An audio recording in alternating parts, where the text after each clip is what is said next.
এরা এতটাই অপরাধী ছিল যে দেশের বুকে তারা স্থির থাকার সাহস করতে পারেনি। এই জন্যই তো তারা পালিয়ে গেছে। আর দুনিয়ার ইতিহাস বলে একবার যারা অপকর্মের দায় নিয়ে পালিয়ে যায় তারা আর ফিরে আসতে পারে না। আমরা তাদেরকে বলি 24-এ যে মানুষগুলো জেগে উঠেছিল তারা সবাই মারা যায়নি, তারা ঘুমিয়ে পড়েনি, তারা সজাগ দৃষ্টিতে সব কিছু প্রত্যক্ষ করছে। 15 বছরের ফ্যাসিবাদী সরকার যে রাস্তায় হেঁটেছে বর্তমান সরকার সেই রাস্তা ধরেই হাঁটছে। এই রাস্তা পরিবর্তন করতে হবে। এই রাস্তা ফ্যাসিবাদের রাস্তা, এই রাস্তা আয়নাগরের রাস্তা, এই রাস্তা অসংখ্য মানুষকে বিনা বিচারে খুন করার রাস্তা, এই রাস্তা শাপলা চত্বরে আলিম উলামার উপর হায়নার মতো ঝাঁপিয়ে পড়ার রাস্তা। এই রাস্তা বাংলাদেশের মানুষ এই রাস্তায় কাউকে চলতে দেবে না। দুনিয়ায় মানুষের আশ্রয়ের দুটি জায়গা, অসুস্থ হলে হাসপাতাল, নির্যাতিত হলে বিচার বিভাগ।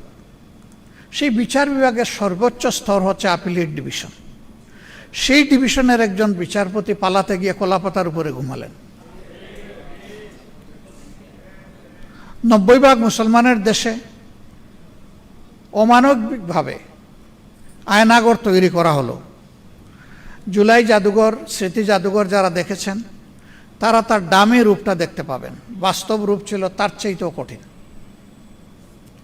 কবরের সাইজের একটা ঘর, সেই ঘরের মধ্যে তার ঘুমানো, শোয়া, বসা, নামাজ আদায় করা, গোসল, খাওয়া, সব কিছু, পেশাব পায়খানা ওইখানেই।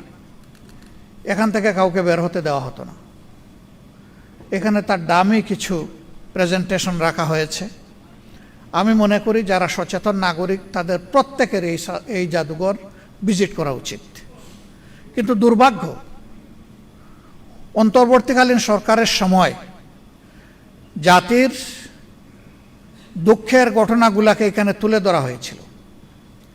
বিশেষ একটি দেশকে, রাষ্ট্রকে খুশি করার জন্য তার অনেক উপাদান এখান থেকে গায়েব করে দেওয়া হয়েছে। এখানে 47 সাল বা 46 সাল থেকে শুরু করে অনেকগুলা রাজনৈতিক সাংস্কৃতিক পরিবর্তনের যারা পুরোদা ব্যক্তিত্ব ছিলেন তাদেরকে তুলে আনা হয়েছিল। এর অনেক কিছু এখন গায়েব করে ফেলা হয়েছে নির্বাচিত সরকারের হাতে যখন আসছে। অনেক নির্যাতিত মানুষ, তাদের স্মৃতিচিহ্ন ছবিগুলো ওখানে ছিল। একটি নির্দিষ্ট দলের লোকদের স্মৃতি রেখে বাকিগুলা গায়েব করে ফেলা হয়েছে। আপনারা সেই সময় ইসলামী ছাত্র শিবিরের কেন্দ্রীয় সভাপতি দেলাওয়ার হোসেনের কথা জানেন, যে প্রায় 200 দিন যাকে রিমান্ডে নেওয়া হয়েছিল, তারপর কি না অত্যাচার করা হয়েছে। আমাদের প্রয়াত প্রধানমন্ত্রী বেগম খালেদা জিয়া তার নাম নিয়ে আক্ষেপ করেছিলেন। তার একটা স্মৃতি ছিল, এটা গায়েব করে ফেলা হয়েছে। সীমান্তে ফেলানিকে অমানবিকভাবে ঝুলিয়ে হত্যা করা হয়েছিল, ওই স্মৃতিটা গায়েব করে ফেলা হয়েছে। এটি ভালো লক্ষণ নয়। ক্ষমতায় যারা আসে আইসেই বলে ইতিহাস বিকৃতি করা হয়েছে, কিন্তু এ পর্যন্ত বাংলাদেশের ইতিহাস বলে সবাই ইতিহাস বিকৃতির নায়ক ছিল। এই অপকর্ম থেকে কেউ বের হতে পারেনি। একটা মুসলমানের দেশে চিন্তা করা যায় যে মানুষকে ধরে নিয়ে গায়েব করা হবে বছরের পর বছর। তিনি নিজেও জানবেন না কোথায় আছেন, আপনজন জানবেন না তিনি বেঁচে আছেন কিনা। সেই কাণ্ড কারখানা এই দেশে করা হয়েছে। এরা এতটাই অপরাধী ছিল যে দেশের বুকে তারা স্থির থাকার সাহস করতে পারেনি। এই জন্যই তো তারা পালিয়ে গেছে। আর দুনিয়ার ইতিহাস বলে একবার যারা অপকর্মের দায় নিয়ে পালিয়ে যায় তারা আর ফিরে আসতে পারে না। কোনো ইতিহাস নাই। বাংলাদেশে এখন সেই ন্যারেটিভ তৈরি করার জন্য পরিকল্পিতভাবে ফ্যাসিস্টদের যারা দূষর তারা এখন নেমে পড়েছে। আমরা তাদেরকে বলি 24-এ যে মানুষগুলো জেগে উঠেছিল তারা সবাই মারা যায়নি, তারা ঘুমিয়ে পড়েনি, তারা সজাগ দৃষ্টিতে সব কিছু প্রত্যক্ষ করছে।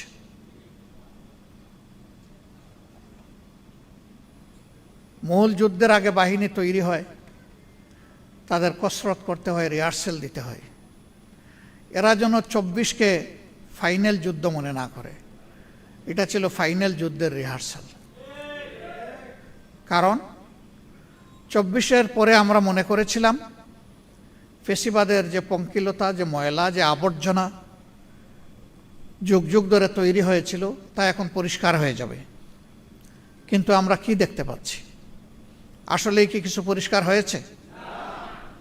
বরঞ্চ আবর্জনার কলেবর আরও বৃদ্ধি পাচ্ছে। ফেসিবাদ কোনো নির্দিষ্ট দলের সাথে যায় না। ফেসিবাদ একটা সংক্রামক ব্যাধি, এটা এক জায়গা থেকে আরেক জায়গায় সংক্রমিত হয়। এই ভাইরাস যার উপরেই ভর করবে সেই ফেসিবাদী। নির্দিষ্ট কোনো এর জন্য মার্কা মারা হবে না। আমরা অবাক বিস্ময়ে দেখলাম 15.5 বছর সবাই যারা আমরা নির্যাতিত ছিলাম এখন আছি। একটা অংশ সরকারি দলে, আরেকটা অংশ বিরোধী দলে। একটা দেশ পরিচালনার দায়িত্ব সরকারের, বিরোধী দলের নয়। বিরোধী দলের দায়িত্ব হচ্ছে সরকার ভালো করলে তাকে সহযোগিতা করা, সমর্থন করা। আর সরকার যদি কোনো অন্যায় করে, জনগণের কোনো অধিকার হরণ করে, অথবা যদি খারাপ পথে হাঁটে, তাহলে সরকারকে বাধা দেওয়া, প্রতিবাদ করা। আমরা দেখতে পাচ্ছি 15 বছরের ফেসিবাদী সরকার যে রাস্তায় হেঁটেছে, বর্তমান সরকার সেই রাস্তা ধরেই হাঁটছে। এই রাস্তা পরিবর্তন করতে হবে। এই রাস্তা ফেসিবাদের রাস্তা, এই রাস্তা আয়নাগরের রাস্তা, এই রাস্তা অসংখ্য মানুষকে বিনা বিচারে খুন করার রাস্তা, এই রাস্তা শাপলা চত্বরে আলিম উলামার উপর হায়নার মতো ঝাঁপিয়ে পড়ার রাস্তা। এই রাস্তা বাংলাদেশের মানুষ এই রাস্তায় কাউকে চলতে দেবে না। সুতরাং বিরত থাকুন। আজকের প্রতিপাদ্য বিষয় আলোচনার রাষ্ট্র সংস্কারে মহানবী সাল্লাল্লাহু আলাইহি ওয়াসাল্লামের নীতি ও আদর্শ। এই আদর্শ রাসূল করিম সাল্লাল্লাহু আলাইহি ওয়াসাল্লামের নিজের তৈরি নয়। এই আদর্শ সিলেক্ট করে দিয়েছেন, তৈরি করে দিয়েছেন স্বয়ং আমাদের স্রষ্টা আল্লাহ রাব্বুল আলামিন। আল্লাহ রাসূল নিজেই বলেছেন, আনা বাশারুম মিসলুকুম, আমি মানুষের মতোই একজন মানুষ, তবে হ্যাঁ আমাদের মতো মানুষ না। উনি সকলের মধ্যে শ্রেষ্ঠ মানুষ। তফাৎ কি? তফাৎ হচ্ছে আমার কাছে ওহী আসে আর তোমাদের কাছে আসে না। আল্লাহ যা আমাকে হুকুম করেন আমি তাই মানি, এর বাইরে আমি কিছু করি না। অতএব হেরা গুহার প্রথম দিনের দাওয়াত বুকে নিয়ে ওহীর সেই অংশটা, সূরা আল আলাকের এই অংশটা বুকে ধারণ করে তিনি যে ওই হেরা গুহা থেকে জবলে নূরে নেমে এসেছিলেন, ইন্তেকালের আগে তার প্রিয় গুহায় আরেকটি বার তিনি ফিরে যেতে পারেন নাই। কেন পারেন নাই? তখন থেকে তার উপর একটার পর একটা আল্লাহ তাআলার পক্ষ থেকে দায়িত্ব আসতে থাকলো।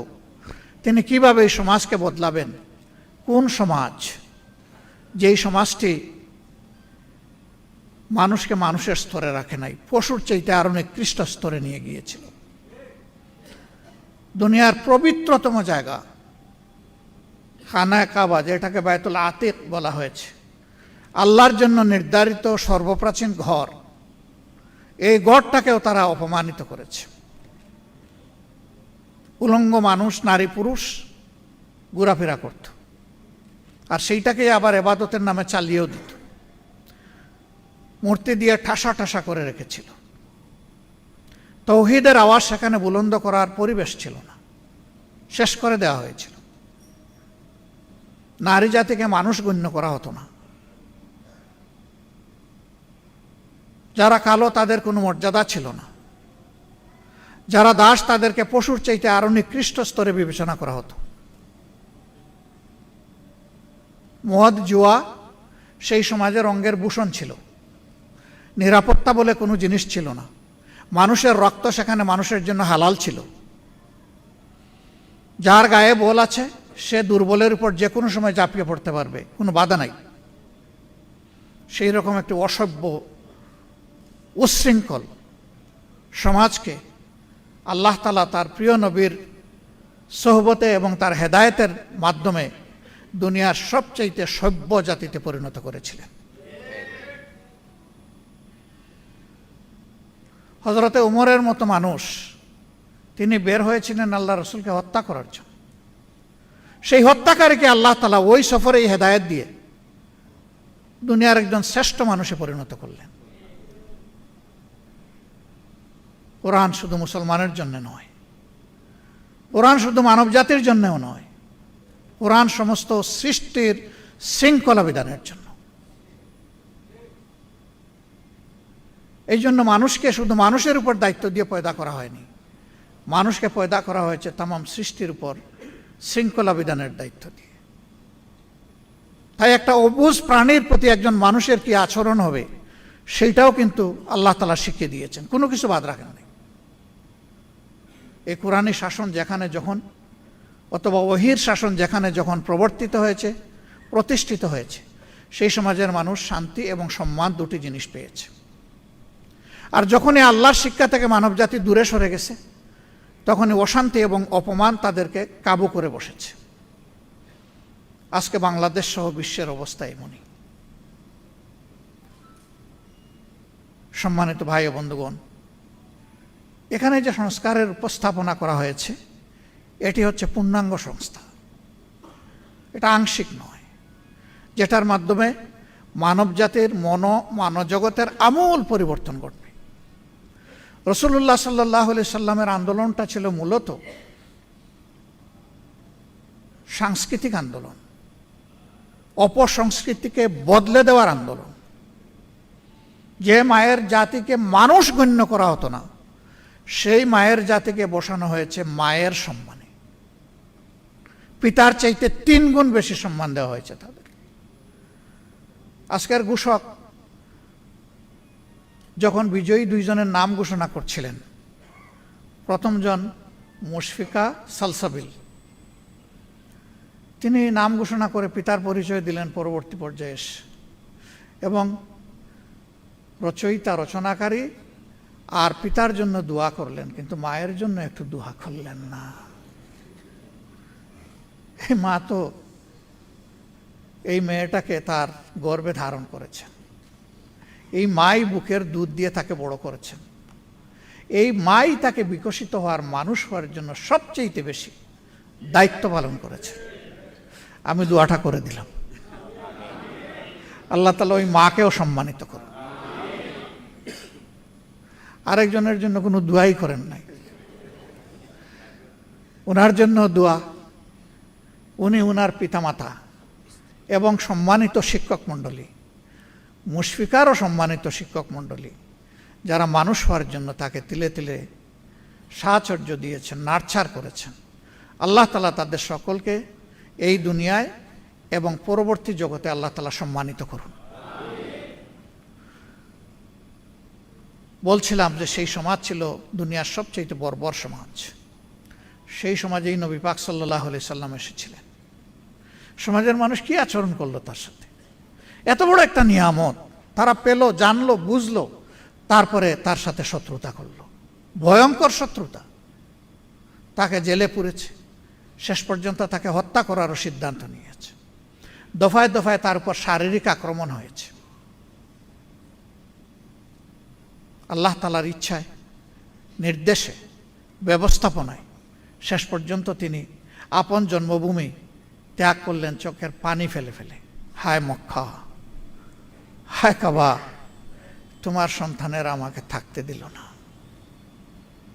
বলে বলেই তিনি মদিনায় প্রবেশ করেছিলেন। এই মজলুম মানুষটি আল্লাহ তাআলার সাহায্যে বিইজনিল্লাহ যখন মক্কায় ফিরে আসলেন, আল্লাহ তাআলা তাকে বিজয়ীর বেশে ফিরে আনলেন। তিনি বিজয়ী সমরনায়ক হিসাবে ফিরে আসলেন, যিনি আল্লাহর ইচ্ছায় তার শত্রুদের চোখে ধুলা দিয়ে ফাঁকি দিয়ে মক্কা থেকে মদিনায় হিজরত করেছিলেন। এমনকি রাস্তায় বিশ্রাম নিতে গিয়ে গুহায় আশ্রয় নিতে হয়েছিল। আর সেই গুহার একেবারে তলা পর্যন্ত না হলেও মুখ পর্যন্ত পৌঁছে গেছিল তার খুনিরা, হত্যাকারীরা। তার সঙ্গী, সেই কঠিন সময়ের সঙ্গী, প্রিয় বন্ধু এবং পরবর্তী পর্যায়ে শ্বশুর হযরত আবু বকর সিদ্দিক রাদিয়াল্লাহু তাআলা আনহু কেঁপে উঠলেন, চোখ ছলছল করে উঠল। জিজ্ঞেস করলেন, কি হয়েছেন? তিনি বললেন, ভয় পাচ্ছি। কেন ভয় পাচ্ছ? শত্রুদের পা দেখা যাচ্ছে। হে আল্লাহ রসুল, আমি আমার জীবনের জন্য নয়, আল্লাহ নবীর জীবনের জন্য ভয় পাচ্ছি। রাসূল করিম সাল্লাল্লাহু আলাইহি সাল্লাম শান্ত, সৌম্য, দৃঢ় মানসিকতা নিয়ে মিষ্টি হেসে বললেন, আবু বকর, সেই দুই ব্যক্তি সম্পর্কে তোমার কি ধারণা যে দুইজনের সাথে স্বয়ং আল্লাহ আছেন?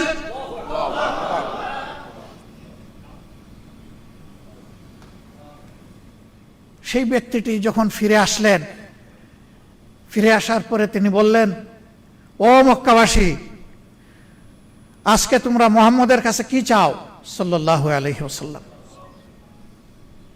বিচক্ষণ, বুদ্ধিমান, সর্দার ব্যক্তিটি দাঁড়িয়ে বললেন, আপনি আমাদের সম্মানিত ভাই এবং ভাতিজা, বলেই বসে গেলেন। কি চান এটা বলেননি, ইশারা কাফি। রাসূল মাকবুল সাল্লাল্লাহু আলাইহি সাল্লাম বুঝে ফেললেন, আপন ভাইয়ের কাছে, আপন ভাতিজার কাছে একজন মানুষ বা মানব গোষ্ঠী যা চায়, আজকে মক্কাবাসী আমার কাছে তাই চায়। তার অন্তরে ভাবনার জোয়ার সৃষ্টি হলো, আমি আজ কি করব?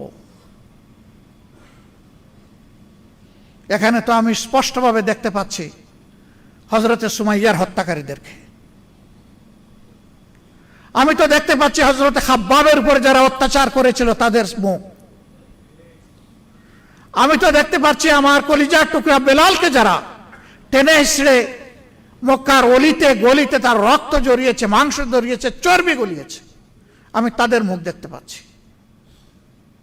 অবস্থা আজকে আমি কি করব? হে আল্লাহ, তুমি সাহায্য করো। আলহামদুলিল্লাহ, কিছুক্ষণের মধ্যেই তার মুখ উজ্জ্বল হলো। তিনি বললেন, হে আমার প্রিয় সাহাবীরা, সঙ্গীরা, তোমরা মদিনার অলিতে গলিতে ছড়িয়ে পড়ো, জানিয়ে দাও মহান আল্লাহ এবং তার রসুলের পক্ষ থেকে মক্কাবাসীকে আজকে সাধারণ ক্ষমা ঘোষণা করা হয়েছে। ইল্লা আশারা, 10 জন ছাড়া, তারা ছিল মানুষের, নিরীহ মানুষের খুনি বা হত্যাকারী। আরেকজনের খুন আমি মাফ করে দেওয়ার অধিকার রাখি না। এ হক একমাত্র যে নিহত হয়েছে তার আপনজনের। আল্লাহ রসুল বললেন, এই 10 জনের যারে যেখানে পাওয়া যাবে তাকে সেখানেই হত্যা করা হবে। এমনকি সে যদি কাবাগরের ভিতরে আশ্রয় নেয়, ওখান থেকে বের করে এনে তার আঙ্গিনায় হত্যা করা হবে। যদি কাবার গিলাপের পিছনে লুকিয়ে থাকে, ওখান থেকে বের করে এনে তাকে হত্যা করা হবে। কারণ হত্যার শাস্তি হচ্ছে একমাত্র হত্যা। না, 10 জনকে হত্যা করা হয়নি। অনেকে ভয়ে পালিয়ে গিয়েছিল। ইতিহাস থেকে জানা যায় সর্বমোট 3 জন বা 4 জন, তাদের উপর এই হদ কায়েম করা হয়েছিল।